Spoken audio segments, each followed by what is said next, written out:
هذه من نية الفتوح والمنوح والرسول صلاح الجسد والقلب والروح ثواب إلى الروح كافة عباد الله الصالحين والدينا ومشايخنا في الدين وذوي الحقوق علينا أجمعين. وعلى الله تعالى يفتح علينا وعليكم فتوح العارفين ويفقهنا في الدين ويجعلنا علماء العاملين ويرزقنا كما الإخلاص واليقين وعلمنا ومشايخنا من جميع النوايا الصالحة الجامعة الشاملة لخيرات الدنيا والآخرة إلى حضرة النبي محمد صلى الله عليه وسلم. الفاتحة. أعوذ بالله من الشيطان الرجيم. بسم الله الرحمن الرحيم. الرحمن الرحيم مالك يوم الدين. إياك نعبد وإياك نستعين. اهدنا الصراط المستقيم صراط الذين أنعمت عليهم غير المغضوب عليهم ولا الضالين. آمين. السلام عليكم ورحمة الله وبركاته.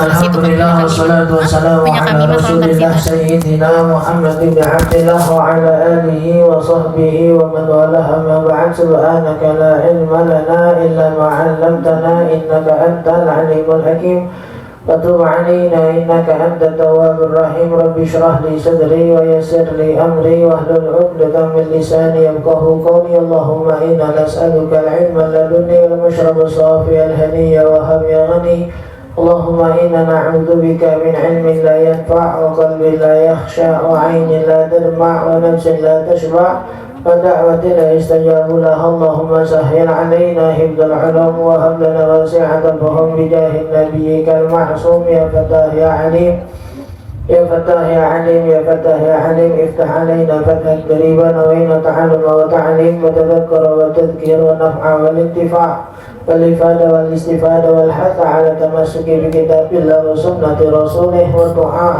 إلى الهدى والدلالة على الخير ابتغاء وجه الله وقربه وثوابه سبحانه وتعالى. Alhamdulillah, kita syukur kehadiran Allah Subhanahu wa taala yang masih memberikan kita nikmat sehat wal afiah, nikmat panjang umur serta taufik dan hidayah sehingga kita masih diizinkan oleh Allah Subhanahu wa taala untuk kembali berkumpul di majlis kita dengan harapan dan doa yang senantiasa kita minta kepada Allah Subhanahu wa taala. Mudah-mudahan berkah duduknya kita di majlis ilmu, berkah bacaan maulid dan salawat kita kepada Nabi Muhammad sallallahu alaihi wasallam. Allah kabulkan segala macam doa dan hajat kita, Allah mudahkan urusan kita dunia dan akhirat. Dan mudah-mudahan Allah jaga para guru kita, jaga orang tua kita, jaga kita semua, keluarga kita, kaum muslimin dan muslimat dari berbagai macam bala, wabah serta musibah fitnah dunia dan akhirat. Dan Allah berikan kita dan mereka panjang umur dalam sehat afiah dalam ibadah kepada Allah Subhanahu wa taala. Amin ya rabbal alamin. Insyaallah mulai Sabtu ini lagi ya, kalau nggak ada halangan kita kembali ya istiqomah di majlis Sabtu kita. Ya, setelah kemarin libur 3 kali. Yang pertama pas ke Solo, yang kedua pas kedatangan Habib, yang kemarin terakhir pas acara. Jadi mulai lagi di bulan November seperti biasa di awal bulan ini kita baca maulid, selebihnya dimulai dengan Ratibul Haddad dengan pembahasan kitab fikih Al-Fiqhul Manhaji sama sedikit membahas dari syair-syair kitab Aqidatul Awam yang masih di dalam pembahasan masalah rukun sholat. Kemarin kita bahas hampir habis tuh. Ya tinggal satu rukun lagi tertib, rukun ke-13. Rukun ke-13, rukun yang terakhir yang kita bilang ada dua pendapat masalah rukun sholat. Ada yang bilang 13, ada yang bilang 14, ada yang bilang 17. Yang bilang 13 digabungkan, ya rukuk dengan tumaninah, sujud dengan tumaninah, ya tidak dengan tumaninah. Ada yang nyebutin rukuk tidak sujud, duduk di antara dua sujud sebagai rukun masing-masing. Nanti ada rukun yang ditambahin apa tumaninah di 4 keadaan tadi. Ada yang 17 dipisah-pisah. Ya rukuk satu rukun, nanti rukun setelahnya tumaninah dalam rukuk. Sama semuanya sama, cuma hampir dipisah sedikit. Yang intinya di setiap rukun tadi dari mulai rukuk sampai duduk di antara dua sujud itu harus ada tumaninahnya. Kemarin kita berhenti dalam pembahasan rukun ke-12, yaitu at-taslimatul ula.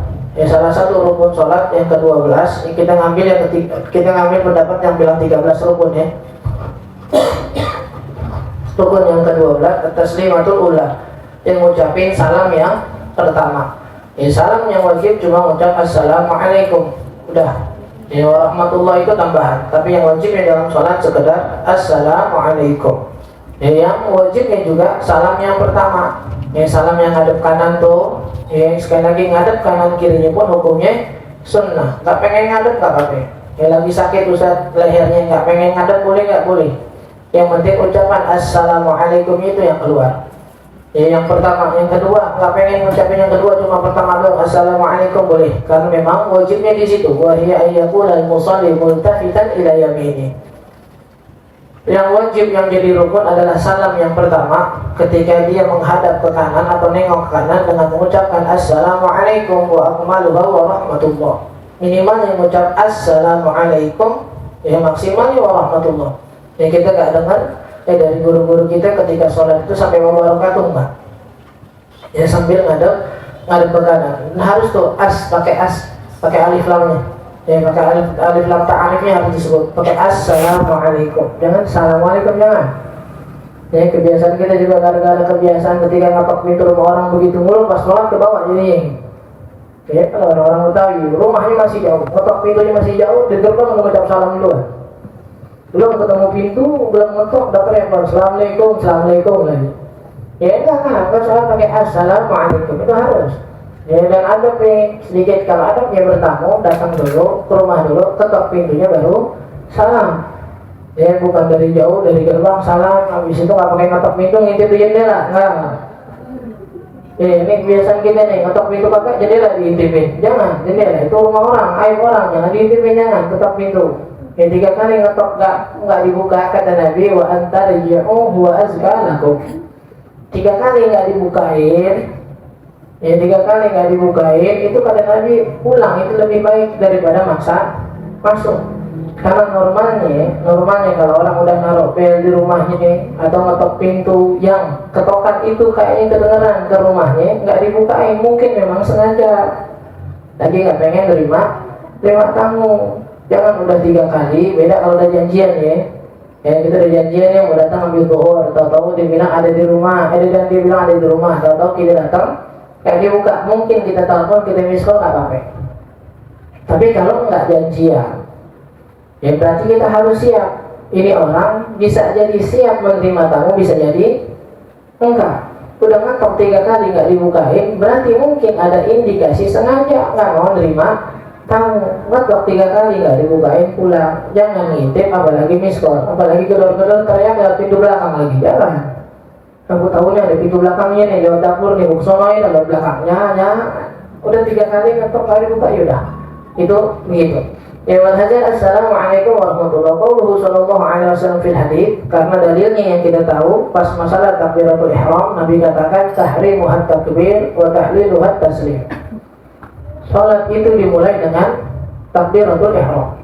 Makanya pas bahas takbiratul ihram dengan syarat-syaratnya, kita katakan takbiratul ihram salah, berarti dia belum masuk ke dalam salat. Dan jangan nuntut Allah terhadap pahala yang ibadah yang enggak kita lakukan. Kalau rukun-rukun sholat kita salah, berarti kita nggak sholat. Jangan nuntut Allah, jangan nuntut minta pahala, apalagi berani-berani mengucap, ya Allah saya perasaan udah sholat mulu dah, kenapa sih doa saya nggak dikabul? Ini kalau Allah bisa jawab, dia jawab sholatnya sebelah mana? Ya perasaan nggak dia nyampe, barangnya nggak ada disuruh bayar. Ya nggak usah ngechat mana bayaran paket yang kemarin nih, paket yang mana? Paket yang belum ada yang nyampe, minta bayaran. Kalau sholatnya udah benar, baru kita tawasul untuk pakai amal soleh kita, nggak apa-apa. Berkah sholat kita, berkah duha kita, berkah berbakti kita ke orang tua, baru dah. Tapi kalau amalnya nggak jadi atau nggak diterima sama Allah, nggak pantas kita tawasulin, karena emang belum ada di sisi Allah. Yang benerin dulu sholat kita, baru dah. Paling nggak minimal mau ngotot sama Allah masalah doa, oke. Tapi kalau sholat aja belum, terus kita ngotot sama Allah seakan-akan udah banyak ibadah dan belum dikabulin, doanya kayaknya salah tempat. Ya tahlilu at-taslim. Mulainya dengan takbir, selesainya dengan salah. Dan diriwayatkan oleh Imam Muslim, kuntu ara Rasulullah sallallahu alaihi wasallam yusallimu an yamini wa an yasari hatta ara bayad khaddih. Nabi itu kalau mengucap salam nengok kanan kiri kan. Batasannya sampai mana sih? Sebenarnya kalau segi sunnah segini cukup. Pokoknya asal ada pergerakan di leher ngadep kanan kiri itu cukup. Tapi kalau seandainya pengen lebih sempurna kayak Rasul yang pernah kita bilang, kalau ruku batas minimalnya yang penting tangan nyentuh ke dengkul. Tapi kalau mau lebih minimal, lebih maksimal, lebih ngikutin sunnahnya Rasul sampai punggungnya agak rata. Dan salam sama. Kalau sekedar mau dapat sunnahnya nengok dikit udah dapat sunnahnya. Tapi kalau mau sempurna, kata yang meriwayatkan hadis ini, Sayyidina Sa'ad bin Abu Waqqas, beliau bilang ketika saya sholat di belakang Nabi, pas salam saya ngelihat pipinya beliau. Ya hatta arabaya bakhati, saya melihat putihnya pipi beliau. Maksudnya tadi kalau kita mau salam lebih sempurna kayak Nabi sampai yang belakang bisa lihat pipi kita. Itu sunnah yang lebih sempurna. Kalau nggak sakit, kalau sakit nggak usah dipaksain, nggak apa-apa.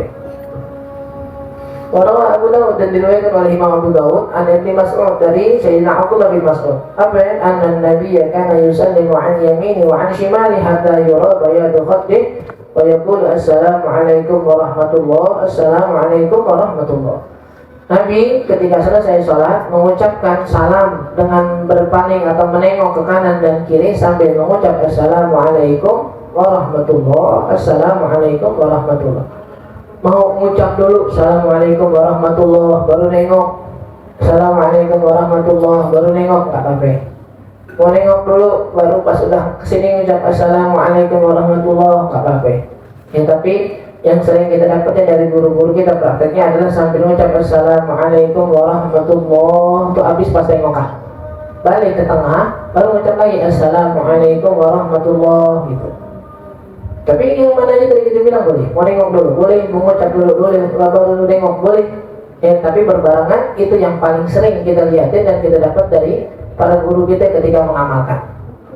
Dan yang terakhir, rukun yang terakhir yang ke-13 selalu nih dalam masalah rukun-rukun yang ada gerakan-gerakannya biasanya ada kata-kata at-tartib bihadhil arkan hasba wurudiha. Rukun yang ke-13 adalah tartib. Rukun wudu ada 6. 1 niat, 2 basuh muka, 3 basuh tangan, 4 basuh sebagian kepala, 5 basuh kaki, 6 tartib. Haji juga sama. Dari ihramnya sampai tawaf sampai sa'i segala macam ntar ada tartib. Maka maksud tartib dilakukan secara berurutan hasba wurudiha, tergantung sesuai dengan yang Nabi ajarkan kepada sahabat. Kan pas kita masuk bab sholat kan kita cerita ada seorang badui kan datang ke Nabi nanya gimana cara sholat. Kata Nabi fakabirkum tsumma kabbir qa'iman. Kata Nabi diri ngadep kiblat terus ucapkan takbir tsumma qra'il Fatihah. Habis sudah takbir, ngadep kiblat, takbir, habis itu baca Fatihah. Kenapa Nabi nggak nyebut doa iftitah? Ya memang sunnah. Ini yang wajib-wajib itu Nabi sebutnya nih. Tsummarka' hatta tarka'a mutma'innan. Habis itu hatta tatma'inna raqi'an. Habis itu kamu selesai baca Fatihah mau ruku langsung boleh. Ruku kata Nabi sampai tatma'inna raqi'an, rukunya ada tumaninahnya. Tsumma atadil hatta tatma'inna qa'iman. Habis itu diri. Sampai duduk sampai duduk diri sampai pergerakan dirinya sampai kayak tadi kamu pas baca Fatihah. Makanya pas kemarin kita bahas ini dan dirinya harus sama dengan dirinya dia ketika baca Fatihah dan takbir. Selalu kita bilang hati-hati bedain antara sholat cepat sama tergesa-gesa. Sholat cepat tumakninah nggak boleh dia lepas. Kalau tergesa-gesa biasanya banyak yang lewat. Itu masjud marratain kata Nabi hatta tatma'inna sajidan. Habis itu sujud 2 kali dengan tumakninah wajlis bainahuma dan duduk di antara kedua sujud. Habis itu gimana ya Rasulullah? Waf'al dzalika fi baqi rakaat. Habis itu lakukan sampel yang sama di sisa rakaat yang kamu bakal kerjakan. Nanti Nabi nggak ngejelasin duduk di atas pada menit tasyahud awal. Karena emang enggak, Nabi ngejelasinnya yang wajib. Tasyahud awal hukumnya sunnah. Kalau seandainya kita sholat di rakaat kedua nggak tasyahud awal langsung diri, apa harus duduk? Enggak, malah justru haram. Ketika kita udah diri dan sadar udah diri, tiba-tiba malah duduk dengan sengaja, bisa batal sholatnya. Karena kita meninggalkan yang wajib ke arah yang sunnah. Terus dari mana sahabatnya para ulama tahu duduk di antara dua sujud? Ya ngelihat dari apa yang Nabi kerjakan. Maka selalu kita bilang dari guru-guru kita, mereka mengamalkan ilmunya bukan hanya sekedar teori, tapi dibarengin bagaimana mereka melihat guru-guru mereka mengamalkan. Dan jadi kalau seandainya mengamalin sholat, mengamalin ilmu bukan sekedar teori yang kita dapat di Instagram, dapat di WhatsApp, ya boleh. Ya tapi kalau mau lebih sempurna, amalkan hal-hal tersebut, gabungkan dengan apa yang kita lihat dari guru-guru kita. Itu baru tuh yang jadi lebih aman ilmunya. Tartib hadhil akan dilakukan secara berurutan. Dzalika bi ayyabda bi niyyah takbiratul ihram. Maksudnya berurutan gimana? Mulai dari niat dan takbiratul ihram. Tsumma bil Fatihah. Habis itu baca Fatihah. Tsumma ruku'. Habis itu ruku'. Tsumma i'tidal. Habis itu i'tidal. Fas sujud. Habis itu sujud dan seterusnya. Fa in qaddama ba'd hadhil arkan ala mahallihil masyru' batalat salatuhu in ta'ammada dzalik.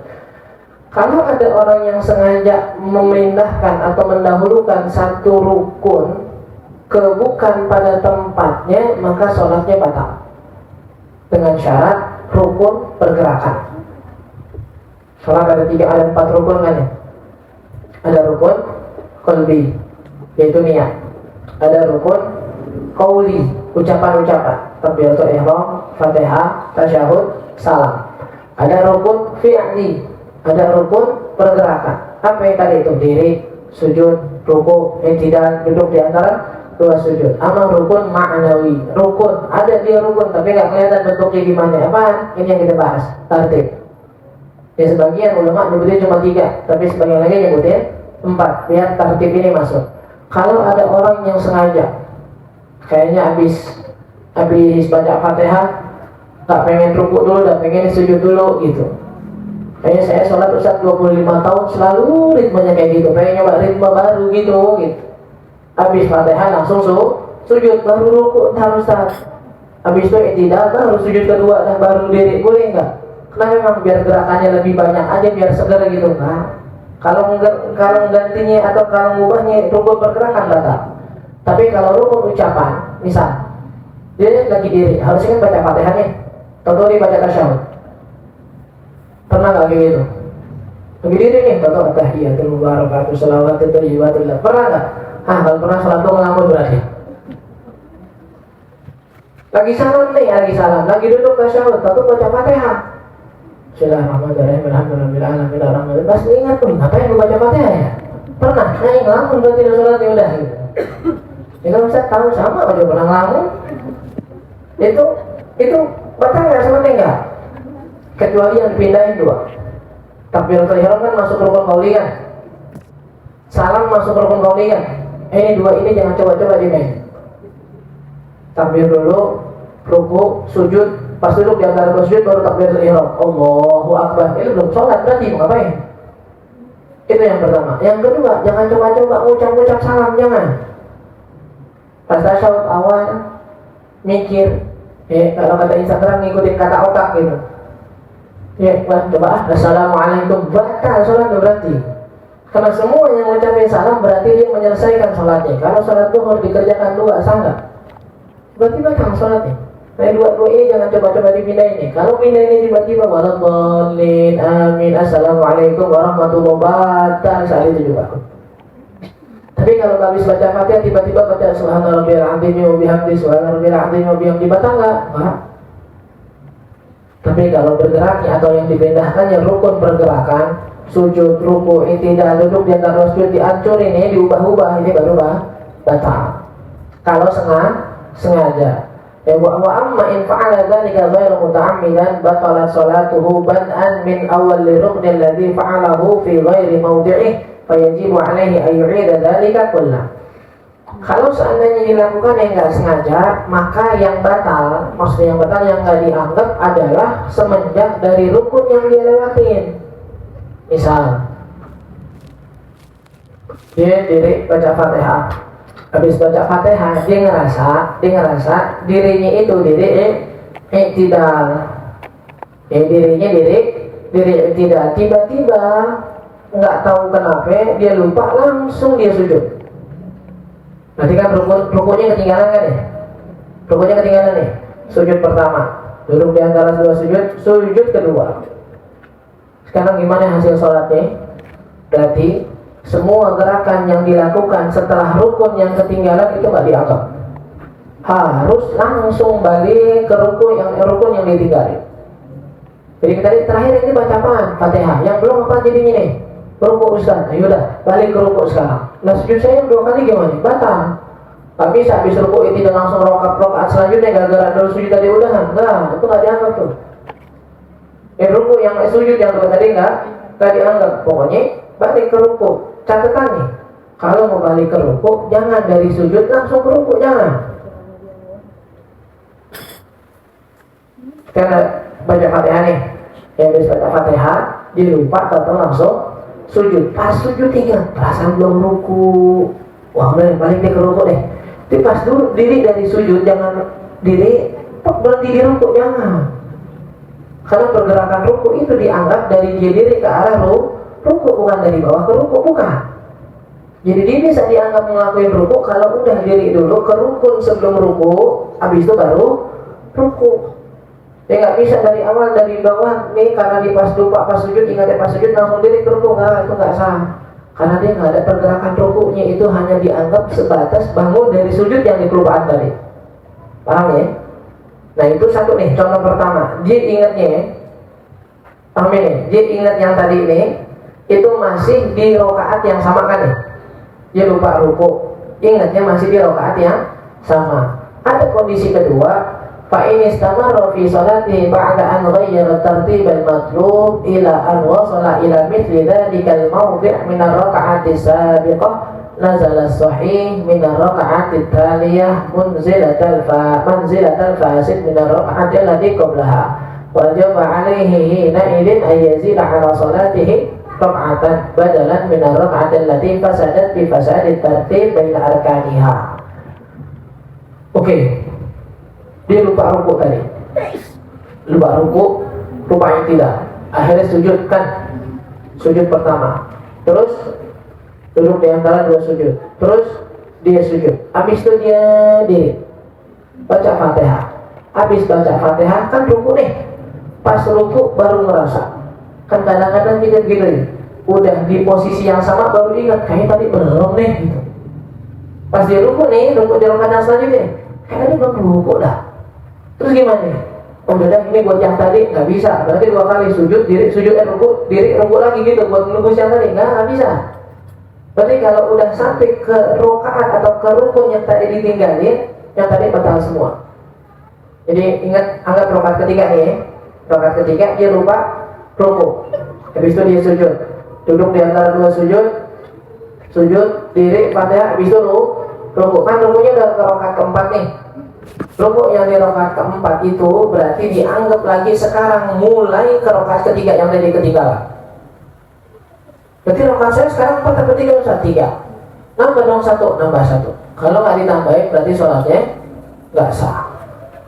Takut gitu? Iya sekarang posisi itu udah sama, ngulangi ini gimana? Kalau tadi masih diingat di sujud, kan ini bisa diri kan ya? Bisa ngulang ke posisi rukuk. Nah ini dia udah lupanya sampai ke rukuk lagi, ngulangin buat rakaat yang tadi gimana? Gak ada gambarannya kecuali yang tadi semua dianggap rusak tuh, rakaat yang tadi dianggap rusak. Sekarang inilah dianggap rakaat yang harusnya dikerjakan. Tadi lupa di rakaat keberapa ya? 3. Berarti sekarang rukuknya di rakaat ketiga, dan itu masih banyak yang belum paham.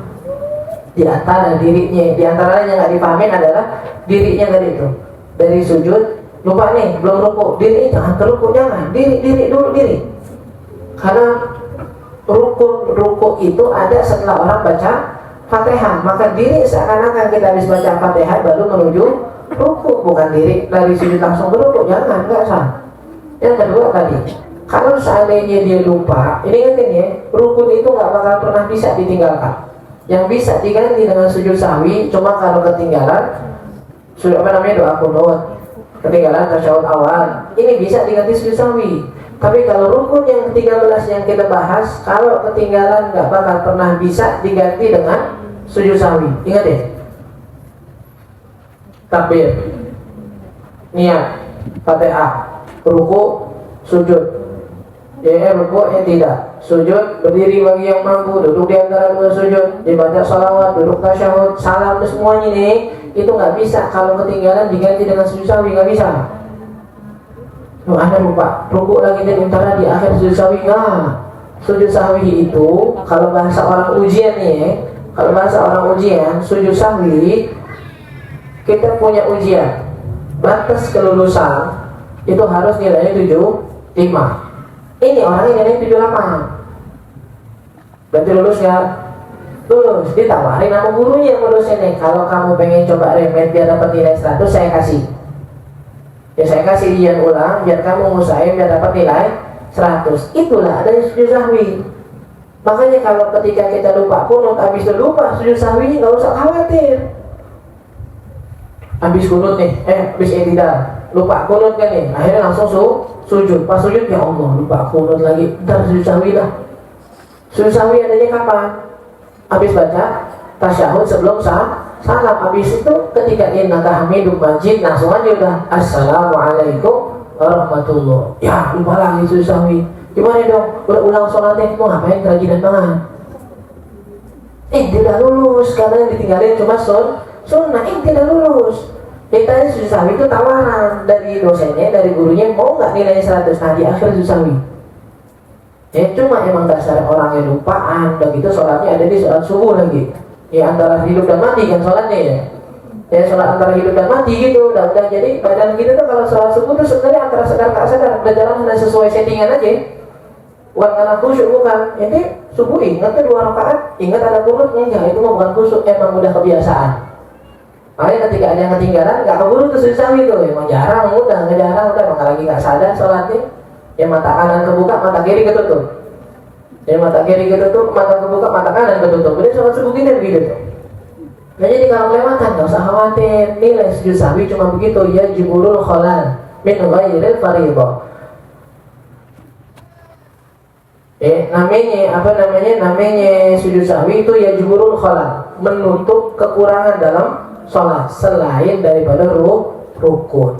Jadi kalau ada rukun jangan coba-coba, jangan lupa Fatihah, ntar tasyahud aja, ntar sebelum salam sujud sahwi nggak bisa. Nggak pernah bakal bisa namanya sujud sahwi menutup rukun yang ketinggalan. Ingat itu. Allahu a'lam.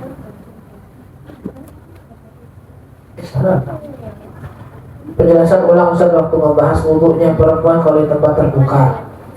Wudhunya perempuan kalau di tempat terbuka, satu nih, tangan jangan buru-buru diangkat, kaki kalau pakai celana, pakai rok, apa segala macam jangan buru-buru dilipat, jangan buru-buru diangkat, jangan. Kalau seandainya ngangkatnya itu bakal kelihatan auratnya dan bakal kelihatan lagi. Tapi bakal jadi bahasa dikit nggak apa-apa, yang mati nggak kelihatan auratnya. Jadi gimana ya? Udah angkat dikit deh, kalau memang takut basuh angkat dikit udah. Basuh tangannya, kumur-kumur, basuh hidung, basuh muka. Kalau basuh muka baru angkat dikit, kenain rambut kan cukup kan? Ya udah balikin dulu, baru basuh tangan. Itu kalau basuh tangan nih, balikin dulu, baru basuh tangan. Jangan udah kebuka masih mau basuh tangan, nih kelihatan namanya nih. Balikin dulu, rapiin dulu. Ntar wudhunya nggak langsung, nggak apa-apa. Wudhu itu langsung sunnah. Wudhu nih dikerjakan bersambungan, itu hukumnya sunnah. Ada pengen basuh muka di kamar mandi aneh, habis itu basuh tangan numpang kamar mandi abang. Basuh kepala numpang kamar mandi umi, pas nyuci kakinya sekalian di masjid. Boleh nggak? Boleh, asal tengah-tengah nggak kentut aja. Kalau udah kentut beda urusan yang batal. Tapi kalau pindah boleh nggak? Tapi katanya kalau wudhu harus basuh rukun setelahnya sebelum yang kering yang sebelumnya, itu sunnah. Jadi kalau mau rukun nih, wudhu sunnahnya basuh muka, misalkan basuh tangan nih, itu basuh tangan usahakan dibasuh sebelum mukanya kering, itu sunnah, nggak wajib enggak. Makanya tadi kita bilang habis basuh muka tutup dulu nggak apa-apa. Habis itu basuh tangan baru naikin tangannya, baru basuh tangan sekali aja, kalau tahu kelihatan lagi sekali. Melakukan yang wajib cukup daripada harus melakukan sunnah nanti yang lagi dia. Nah basuh kepala kan yang bahas ini. Ya kepala gimana Ustaz? Kan harus nih, susah masukin nih. Nah, usah dari depan, dari belakang. Ini kan batasan kepala sampai sini nih. Ini batasan terakhir numbuh rambut. Ini masih batasan kepala namanya. Jadi kalau perempuan misalnya rambutnya panjang nih, itu rambut yang panjang tuh udah nggak di bagian kepala tuh. Cari masukin ke bawah. Itu bagian yang paling terakhir, itu bagian kepala namanya. Jadi ambil ayat, masukin dalam belakang kayak gini. Karena apa bagian belakang selesai. Jadi nggak harus buka di depan tadi cukup buat basuh muka aja biar kena sampai atas. Habis itu kaki, ya udah kaki biasa sampai mata kaki, ya nanti angkat sedikit, sampai basuh sampai mata kaki selesai. Itu, ya. Kalau yang lebih tempat tertutup ya alhamdulillah. Kalau enggak ya kayak gitu, ya lebih ngejaga-jaga. Jangan dengan alasan pengen dulu, pengen sempurna, akhirnya lebih milih buka auratnya terlalu lama, terlalu lebar. Sama. Ya yang laki-laki juga sering kita bilang, Anda sampai sekarang masih bertanya-tanya. Banyak di antara kita yang punya gambaran aki-aki dulu kalau kita bilang. Ya pakai koko nih, pakai koko, pakai peci. Sarungnya taruh di mana? Di pinggang. Udah topongan ini kan pakai peci, pakai koko, sarungnya di pinggang kayak tangan pendek doang. Lu mau kemana nih? Pengen lah gua ya, itu buka aurat namanya, itu kan yang kelihatan. Jadi dokter yang kan buka aurat, tapi tadi kita bilang mungkin mereka orang-orang yang masih dalam konteks strategi dakwah, ya yang masih diajarin dikit-dikit pelan-pelan apa segalanya. Tapi kalau masuk ke zaman kita sekarang kayaknya enggak lah. Kita udah mendengar pengajian di mana-mana masalah aurat, susah kalau kita masih bilang dikit-dikit tuh kayaknya memang kita yang malas mungkin. Habib Umar sama Habib Abu Bakar ada hubungannya enggak? Hubungannya sama ulama enggak ada keluarga enggak? Ya nggak ada keluarga. Cuma mereka pernah berguru di guru yang sama. Ya diantaranya Habib Abdul Qadir bin Ahmad As-Sagaf, Jeddah. Tapi saudara enggak. Tapi sama-sama dari tarim ulama tarim ya. Dan sama-sama ulama-ulama yang mempromosikan satu gerakan yang dikatakan salamatul lisan minadzam wa salamatul yad minadzam. Menjaga lisan dari mencaci orang, urusan orang yang kita nggak ketahui. Jangan gampang komentar di semua sosmed apa segala macam urusan orang, dia mudah. Wassalamualaikum warahmatullahi. Dan jangan apalagi berurusan dengan kekerasan. Entah itu bahkan dalam hal berdakwah. Itu yang kita tahu kemiripan di antara mereka berdua. Jodoh kan udah ditentuin. Kalau ada kecenderungan sama seseorang, ini kan yang nanya berarti perempuan nih. Jadi kalau ada kecenderungan sama laki-laki, mendingan doain apa pura-pura nggak ingat. Pura-pura nggak ingat gimana caranya nih? Pura-pura ngelupain gitu gimana? Ya sebenarnya selalu kita bilang kan, kalau ente ada laki-laki yang ente suka, ente cari kabarnya ke orang, ternyata masya Allah nih sosoknya, kenapa harus pakai didoain? Kayak pura-pura nggak ingat. Utus orang bilang itu dilakukan sama Khadijah lebih mulia dari ente. Tapi ente malu sih buat ngelakuin itu, coba ada beneran ini. Khadijah ngelakuin itu, dikirim Maisarah, disuruh ngeliatin Nabi, habis itu dikirim mamanya buat ngelamar Muhammad. Tapi tetap nanti adabnya Muhammad yang datang buat ngelamar perempuan, bukan benar-benar yang bawa seserahan lagi, jangan nekat juga namanya nih. Enggak, datang bilang aneh perempuan, umur aneh sekian, aneh pengen nyari orang yang serius. Mungkin nanti mau taruh di depan aneh, nggak apa-apa. Dan itu bukan satu kehinaan ketika nantinya laki ini bilang aneh nggak mau, nggak apa-apa. Dan jangan dianggap wah gue ditolak hina. Enggak, hina kalau seandainya itu chattingan. Hina kalau itu teleponan, video call, kenalan dengan cara berjalan, baru merasa hina. Kalau kirim orang nggak apa-apa. Tapi tadi Sayyidina Khadijah itu ngirim orang. Jadi ada siapa kalau bahasa sosmed mutual friend-nya siapa? Jadi kalau bahasa sosmed mutual friend-nya siapa? Oh ada ustadz nih yang tengah-tengah yang tenang, ustadz mau coba lah bilangin ke dia. Boleh. Oh ada bulan nih sama-sama teman SMP, teman SMA yang sama-sama kenal, bilangin mau nggak? Boleh. Ya itu dia gitu. Kadang-kadang kita cara begitu malu ngeri ditolak entah. Tapi lebih milih akhirnya nanya kabar, chattingan, pura-pura nanya, antara yang marah apa kagak, ilah. Dalam mah itu caranya begitu. Kelamaan nggak pantas sekarang gitu. Jadi mendingan diutus orang ketemu atau nanyain, silahkan.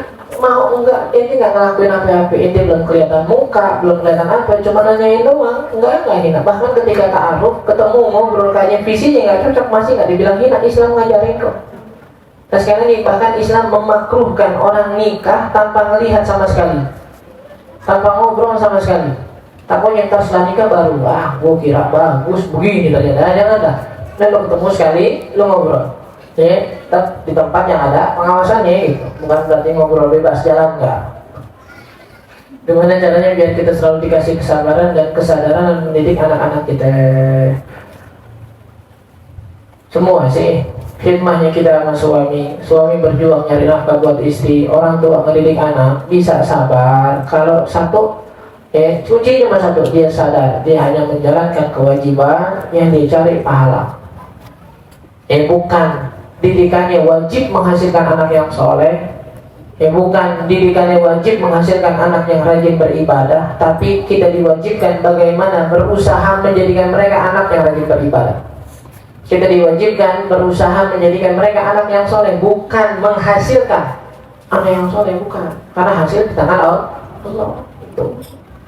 Makanya yang dibilang kan, saya mau tahu Abdul Wahab Sya'rani, Al-Imam Abdul Wahab Sya'rani sering bilang, saya dulu ngerasa karena saya ulama top pada zamannya, saya bisa bikin anak saya semuanya soleh. Tapi ternyata saya sadar itulah yang justru yang bikin anak saya akhirnya nggak yang berubah, karena saya nggak menyerahkan urusan mereka kepada Allah. Kita sholat witir, udah niat yang 1 rakaat, tapi kita malah sholat 2 rakaat. Itu gimana? Apa harus sujud sahwi? Enggak, pas ingat diri ke rakaat kedua duduk. Sholat sunat witir rakaat kan, dari 1 rakaat. Tahu diri ke rakaat kedua, ya duduk, jangan ditambahin. Gak asal nanti. Tuh, dan bukan sujud sahwi, ini termasuk gambaran yang tadi dibilang nambahin rukun. Kalau sengaja batalin sholat karena anak nangis ngejar nih, tapi sholat kita baru rakaat ketiga, sholat zuhur, terus langsung salam aja untuk batalin sholat. Batalin sholat nggak perlu salam. Dalam hati kita bilang, ya aku nangis, batalin api, batal. Enggak. Sholat itu hatinya nggak boleh sama sekali. Ntar kalau ada dia datang, gue batalin dah. Ntar kalau seandainya air bunyi nih, batalin lu dah. Pokoknya kalau seandainya pas gue baru takbir atau mulai batal, itu udah batal, dari situ batal. Sholat gak boleh sama sekali ada bisikan dalam hati pengen dibatalin, langsung batal. Dan gak usah salam. Ini kita ada kiblat nih, belokin aja badan sedikit, hilangin dari kiblat, batal. Nah pertanyaannya adalah, bolehkah membatalkan sholat sembarangan? Itu dia. Anaknya nangis ngejar nih, yang kalau kita tahu, mohon maaf, bakal mati gak? Kalau enggak, sholat terusin. Atau kita lihat depan muka kita nih, mau ke tangga nih, ternyata dia belum bisa naik tangga, batalin gak apa-apa. Tapi kalau nangis emang nangis doang gitu, misalnya lagi nonton YouTube-nya ke pause lah sengaja, nguring sendiri akhirnya. Lalu batalin gak tega banget dengan nangis, gak bisa. Kalau dipercepat silahkan, batalin gak haram. Dipercepat gimana nih? Udah wajib aja. Allahu Akbar subhanallah, sami Allahu liman hamidah subhanallah, Allahu Akbar subhanallah, Allahu Akbar subhanallah, Allahu Akbar. Tahiyatu lillah, salamun alaika ayyuhan nabiy wa rahmatullahi wa barakatuh, salamun alaina wa ala ibadillah sholihin, asyhadu an la ilaha illallah wa asyhadu anna muhammadar rasulullah, Allahumma shalli ala Muhammad wa ala ali Muhammad. Assalamualaikum warahmatullahi wabarakatuh. Udah. Salamnya sekali langsung diri, langsung kabul enggak apa-apa ini. Tapi selesai. Ingetin ya, makanya selalu Nabi bilang, sebelum masuk sholat selesain semua urusannya. Kalau kira-kira anaknya bakal nangis, bakal apa nih?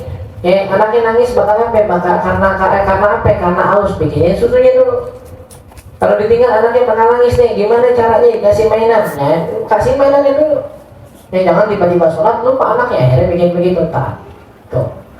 Apakah istri yang kasar terhadap anak termasuk nusyuz? Enggak. Istri yang nusyuz itu khurujul mar'ah an ta'atiz zauj. Kami nusyuz itu adalah ketika perempuan gak lagi taat kepada suaminya, bukan marah-marah ke anaknya, bukan. Istri marah-marah, bininya marah-marah, udah sekarang kan yang saya gak kasih nafkah, kenapa memang? Dia masih datang inti gak? Masih. Kalau malah di mana nih? Sebenarnya kita bilang kalau malah lagi. Kalau bini dia gak mau ngurusin anak, dia gak bisa dibilang nusyuz. Kau nak ngurusin. Kalau bilang lapar, bawa aku gue sini, gue susuin. Selebihnya bawa orang. Boleh. Kayak itu bilang kan, pernikahan kalau mau ngotot-ngototan pakai fikih, taruhan lah, bisa sampai 3 tahun apa kagak? Ngomong taruhan jadi. Jadi kalau pernikahan nih berjalan dengan hukum fikih, katakan aneh. Ya suami ngasih benar-benar yang wajib doang.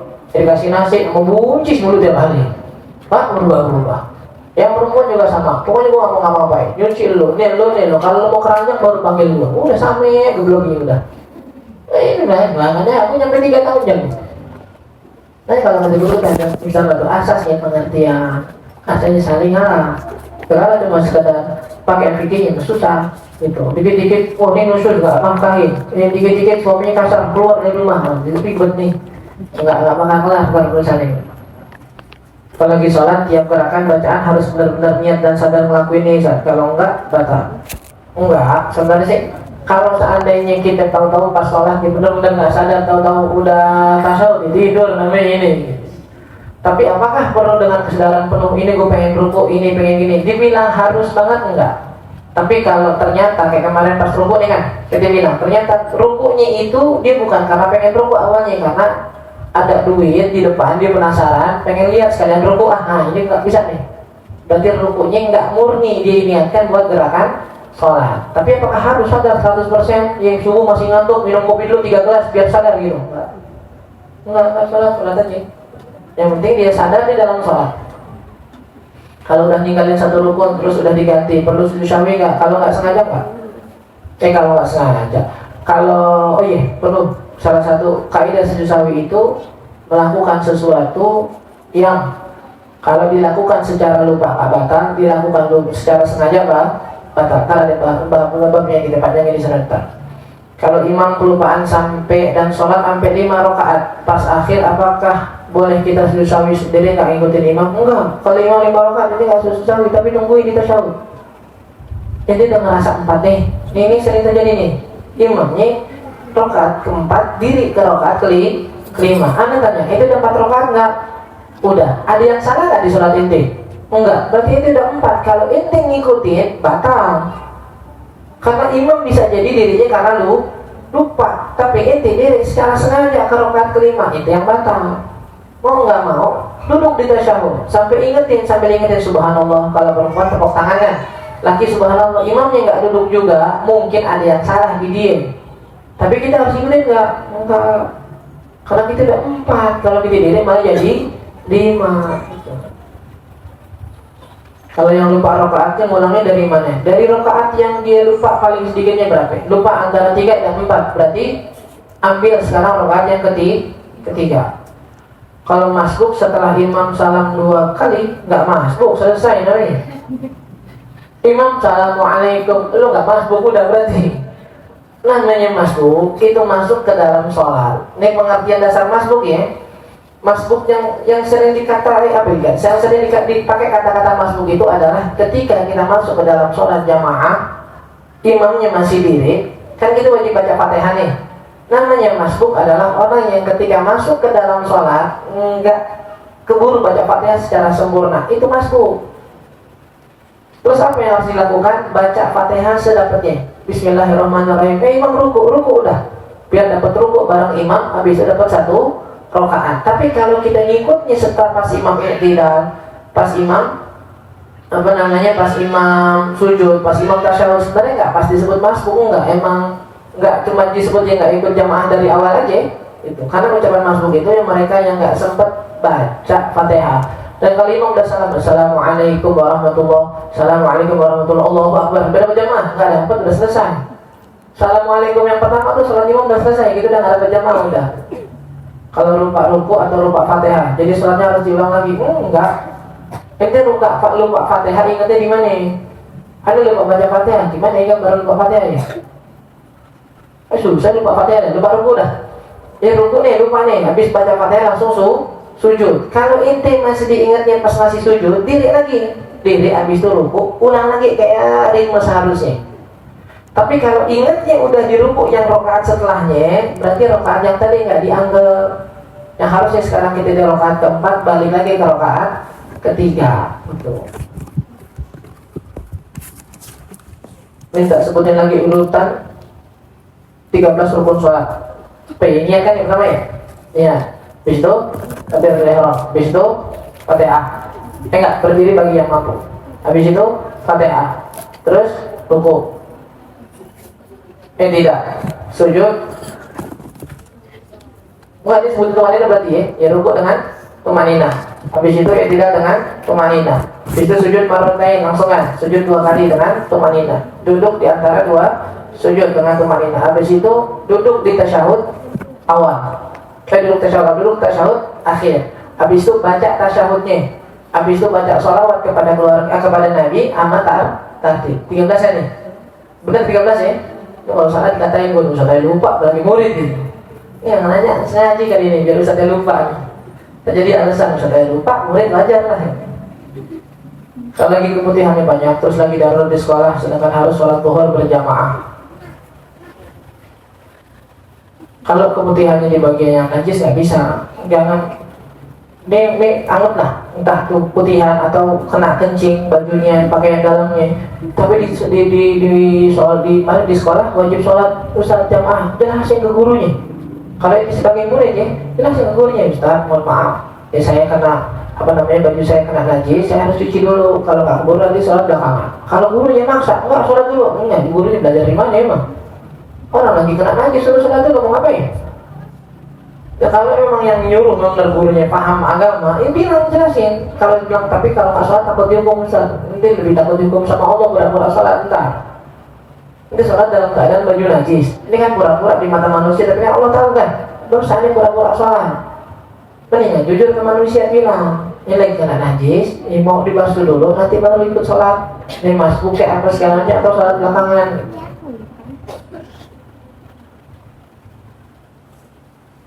Kalau kita udah ngaji terus Ustaz, tapi kita belum soleha banget. Cuma kalau soleha banget, bagaimana sih? Kita soleha pakai banget lagi. Ya masih pelan-pelan belajar. Apa ngaji kita sia-sia? Apa nanti bisa berdampak ke anak kita? Ngaji yang sia-sia itu yang gak ada perubahan sama sekali. Kalau ente ngerasa masih ada perubahan, maka ucapkan alhamdulillah. Ya, tapi selalu jadi muhasabah buat diri kita sendiri. Nih, misalnya hari ini kita bilang aurat tutup ya batasannya begini. Oke, sebulan 2 bulan kita bilang pelan-pelan. Udah 3 bulan masih mau bilang pelan-pelan sampai kapan? Tanya sama diri kita sendiri. Ini setelah dari kemarin kita mengucap pelan-pelan, apa emang cuma malas akhirnya menggunakan dalil dengan kata pelan-pelan. Misalnya untuk kita bilang belajar sholat, oke. Belajar sholat awal waktu. Ya udah 5 bulan, 6 bulan dari pertama kita nasihatin belum berubah juga. Kenapa alasannya? Ya nggak ada sih Ustaz gitu. Ya kan pelan-pelan Ustaz. 6 bulan masih pelan-pelan. Oh kalau bayi bisa ngebut tuh anak. Ya orang naik motor udah bisa ngebut, udah bisa nggak pakai helm. Kali 6 bulan masih pelan-pelan, mau sampai kapan? Nah selalu kita bilang tanya sama diri kita sendiri, sampai kapan kita pakai alasan pelan-pelan, alasan agama itu nggak bisa dipaksakan, alasan agama itu mudah kita pakai cuma buat kemalasan diri kita doang. Orang lain mah tinggal terima. Kalau nanti bilang kan ini pelan-pelan Ustaz, oke siap. Anda cuma bisa bilang siap doang, nanti bilang pelan-pelan. Tapi Allah tahu hati kita ya. Antara kita bilang pelan-pelan emang sedang berusaha apa ada rasa malas di situ mau berubah. Lebih baik mana? Ngaji terus tapi belum benar, atau yang nggak ngaji sekalian? Ente mau akal yang busuk apa jeruk yang busuk? Ada tawaran ini nih. Mau akal yang busuk apa jeruk yang busuk? Nggak ada duanya. Akhirnya bukan pilihan berarti nih. Itu apa yang sudah dipilih? Nggak ada pilihan di sini nih. Tapi yang mendengarkan nasihat setiap hari ada kemungkinan buat berubah. Tapi kan kalau kita nggak tahu nggak dosa Ustaz, ente nggak tahu nggak dosa, tapi bakal kena dosa dari awal. Nabi bilang nuntut ilmu hukumnya ngaji. Ente nggak mau ngaji nggak kalau gue tahu pacaran jadi haram. Itu lo tahu lo nyebut. Itu lo tahu lo nggak mau ngaji mau ngapain? Yang kalau gue tahu jadi tahu nih riba jadi haram. Nah itu tahu. Dasarnya haram orang melakukan sesuatu sebelum dia tahu hukumnya. Ya sampai Imam Syafi'i mengatakan saya benci orang menikah tanpa tahu hukum nikah. La yang bagi rajul ayyashra'a fi nikah qabla fikhi. Kata beliau kurang lebihnya enggak dianjurkan bagi seorang menikah setelah belajar fikihnya. Ini masalah dagang. Saya nomor bilang Pak, saya haramkan orang-orang yang nggak ngerti fikih masuk ke pasar Madinah. Jangan sampai masuknya mereka akhirnya nanti membawa riba ke dalam pasar. Setiap hal memang harusnya sebenarnya kita nanya dulu sebelum ngelakuin. Ya mau kerja nih, sebelum kerja dapat tawaran kerja, Ustaz ini halal nggak? Kalau halal saya ambil. Jangan kerja dulu, habis itu baru nanya Ustaz halal nggak? Haram. Ya udah masuk lagi Ustaz, udah masuk dulu baru nanya, udah masuk. Tanya dulu baru masuk, tanya dulu baru ambil, tanya dulu baru makan. Ustaz kemarin ada makanan gitu lagi viral, halal nggak? Haram itu ada babinya. Ya udah ketelan Ustaz, nggak usah nanya. Dia mau jelasin rasanya gimana makan babi. Lu gimana udah makan baru nanya. Enggak, sebelum ngapa-ngapain tanya dulu karena emang wajib kita kuasai ilmunya sebelum diamalkan. Boleh nggak ikut ngaji? Ya malam hari jam 1 sampai jam 3. Jadi jam 1 atau sampai jam 3 pagi untuk anak perempuan. Mau jawab serem deh. Anda tahu ada pengajian yang begini kan? Kalau kita nggak ambil, kalau ente nggak mau orang tua ente nggak sama saudara laki-laki ente nggak sama suami ente, jangan deh. Satu aja. Habis nggak pengajian yang pagi, yang siang, atau mentok jam 10? Kalau jam 10 jam 11 saya masih bisa dibilang oke, karena kayaknya di Jakarta susah, dibilang jam 11 malam tuh susah. Jakarta gitu, pulang aja jam 11 dikomentarin orang, jam 11 nih kemalaman, jam 11 kemalaman, kang saatnya baru ngipas, mau bilang kemalaman. Kalau di Jakarta buat jam 11 bilang malam kayaknya susah. Tapi kalau sampai jam 1, jam 2, jam 3, kalau nggak sama keluarga, sama mahram atau kelompok banyak dari perempuan, janganlah. Kecuali emang nggak ada pengajian lagi kecuali itu. Itu. Kalau nggak ada nggak pakai. Dan itu pun kalau seandainya pengajian yang wajib, kayak pengaji fikihnya, pengaji tasawufnya, pengaji akidahnya. Bukan pengajian cuma istighosahan, maulid, zikir, ambil amalan.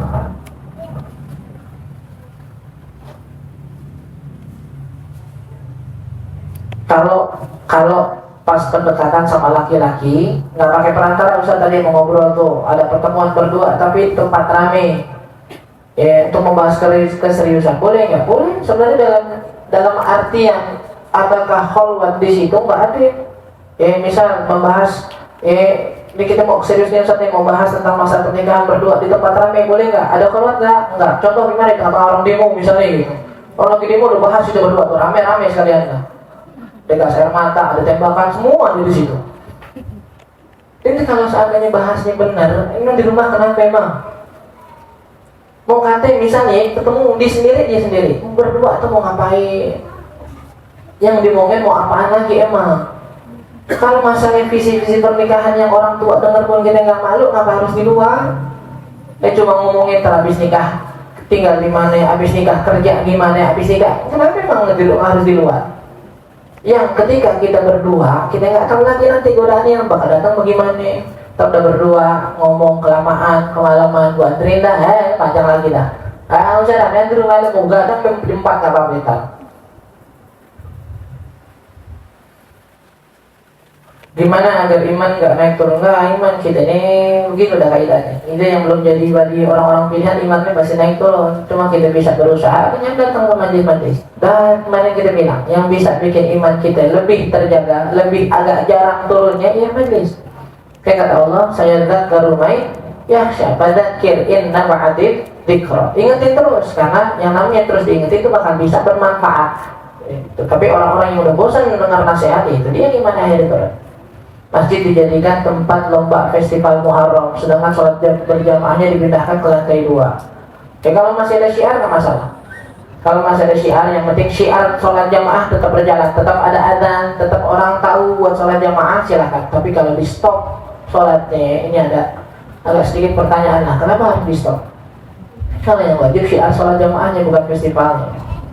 Kita ngelanjutin sholat masbuk itu setelah imamnya salam 2 kali. Aktualnya begitu. Jadi kalau imamnya 2 kali salam ya Assalamualaikum warahmatullahi wabarakatuh, Assalamualaikum warahmatullahi wabarakatuh, baru diri.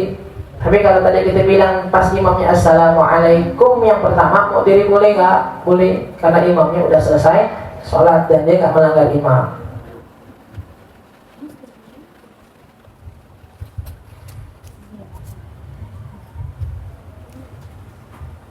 Ustaz, yang terakhir nih, Ada cowok suka sama saya, dicetin saya terus. Chatnya bang apaan nih? Chatnya bukit kayu. Saya cuma balas iya doang karena saya nggak enakan orangnya. Boleh nggak usah? Terus dia balas iya mau ngapain? Mau ngapain coba? Besok sekolah nggak? Iya. Besok kerja nggak? Iya. Besok gimana? Minum baygon jadi? Iya. Orang juga lama-lama nanya, lu keyboard tuh cuma iya doang, gimana sih gitu? Paling tambah titik atau biar titiknya panjang gitu. Nggak enak kenapa? Saya selalu kita bilang, ini perempuan. Kalau ada laki-laki yang nggak ada urusannya sama kita dalam segala hal, bukan pekerjaan, bukan kuliahan, bukan saudara, bukan teman kampungan kita lah, minimal teman kampungan. Tiba-tiba ngechat, mohon maaf, jangan pura-pura bodoh, jangan. Pura-pura bodoh gimana Ustaz maksudnya? Dia ngechat nih, ya assalamualaikum, salam, kayak nanya gimana kabarnya? Dia nanya Ustaz, kita jawabnya kabar kita baik. Terus tanya lagi kerja di mana? Dia nanya Ustaz, kita jawabnya lagi. Dia mau ngapain nanyain lu? Gak mungkin kan tiba-tiba nanya koran kan? Siapa yang lapor koran bukan? Kan enggak.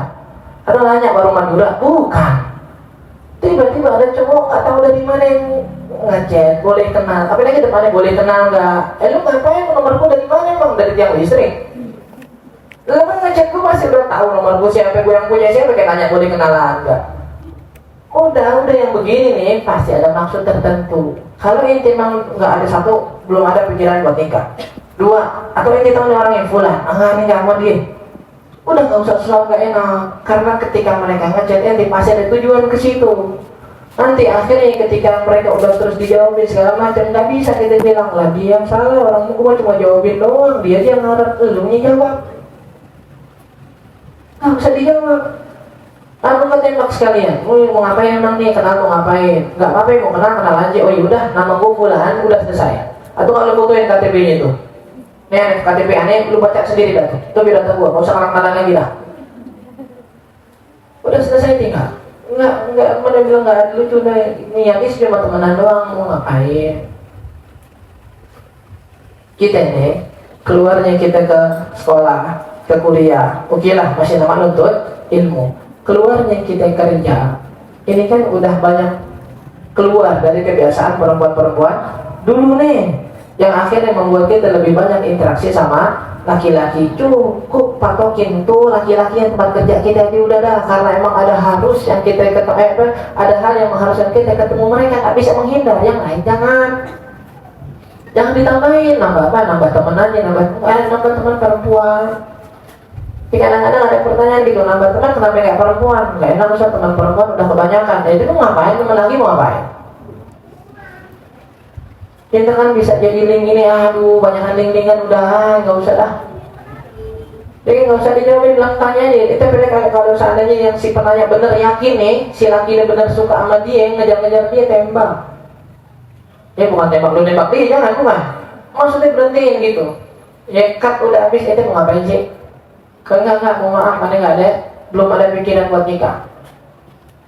Ya, kalau dibilang, ntar gue tungguin, ya terserah. Tapi ada juga nggak bisa janjiin, buat minum itu selesai. Emang enak Ustaz ngomong kayak gitu, itu lebih nggak enak ke siapa sih?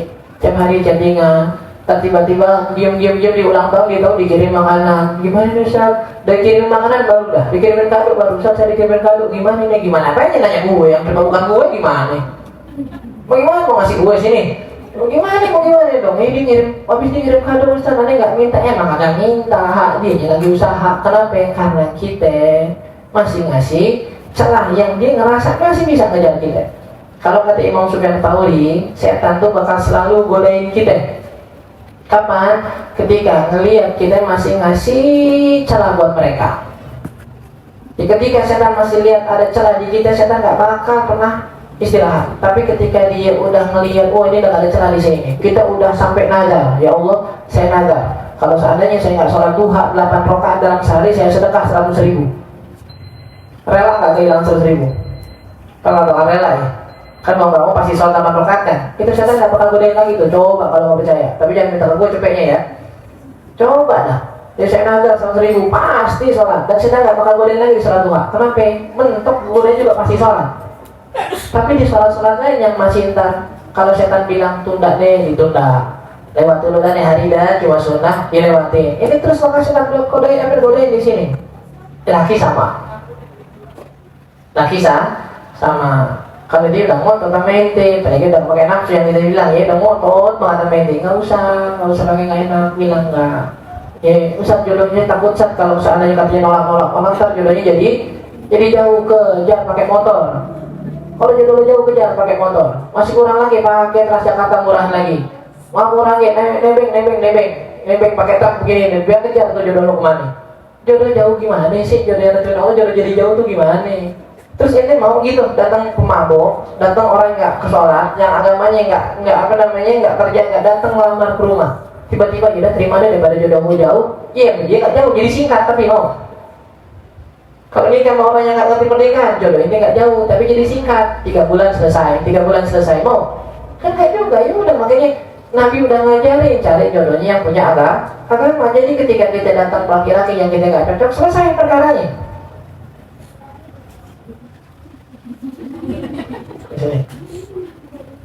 Tuh, kalian lihatnya kemarin Pak Dina. Ngerti ya? Jadi sekali lagi kita bilang banget buat perempuan-perempuan yang dideketin sama laki yang sekarang kok nggak enak tuh kenapa? Ente nggak salah, kan yang ngejar dia kan. Ya ente bilang aneh nggak seret, bahkan kalau terang-terangan aneh nggak, kayaknya mohon maaf aneh nggak bisa terima deh sukanya ente lamarannya ente masih nggak salah. Kecuali ente katain, model lu mau sama gua yang jadi hitam dekil bulu lagi nah, beda urusan nih. Tapi kalau seandainya yang dibilang ini nggak bisa terima ente, selesai. Dia marah sombong banget jadi perempuan, nggak ada yang sombong. Itu udah milih pelan-pelan, ngomong pelan-pelan. Dia mau ngomong apa terserah. Manusia kodratnya begitu. Kalau apa yang didapetin nggak mau, biasanya ngatain. Setuju kan? Jangan setuju. Kodratnya manusia biasanya begitu. Kalau nggak bisa memiliki, biasanya dikatain. Biar kelihatan nilainya jadi jelek di hadapan orang. Anda pengen beli motor PCX, duitnya kurang. Ada beli motor bini, ya kan? Gitu. Orang nanya, lu nggak jadi beli motor PCX? Ada PCX kegedean, macet susah berat lagi, kan beli. Kalau gue tambahin, ya boleh gue tambahin ya.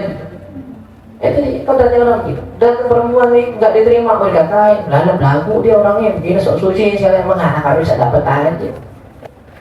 Ini nggak usah ngerasa nggak enak, apalagi cuma menjaga nama kita biar orang nggak pandang jelek, biar orang nggak hina, orang nggak jauhinya. Ya selalu kita bilang mentok, jaga pandangan Allah ke kita, jaga pandangan Nabi ke kita, jaga pandangan orang tua ke kita, jaga pandangan guru kita ke kita. Selesai manusia mau marah terserah.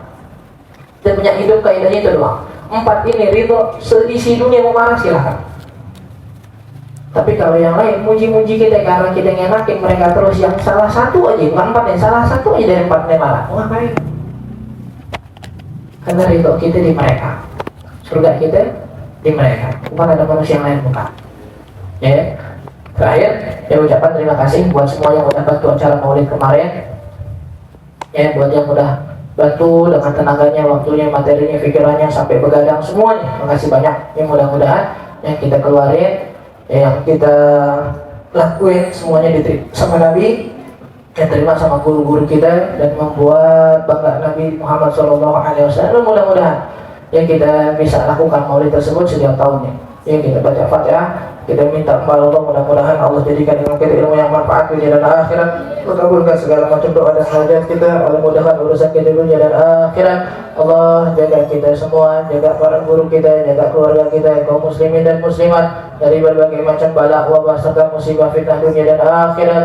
Dan kita minta kepada Allah Subhanahu wa taala mudah-mudahan ya Allah berikan kita dan mereka panjang umur dalam sehat afiat istiqomah di jalan Allah Subhanahu wa taala, khususnya buat al-walidah, buat Umi yang masih dalam perawatan. Minta doanya biar Allah segera angkat penyakitnya, Allah berikan panjang umur dalam sehat afiat, dalam kemudahan untuk beribadah kepada Allah Subhanahu wa taala. Doakan juga buat teman seperjuangan kita yang hari ini dipanggil Allah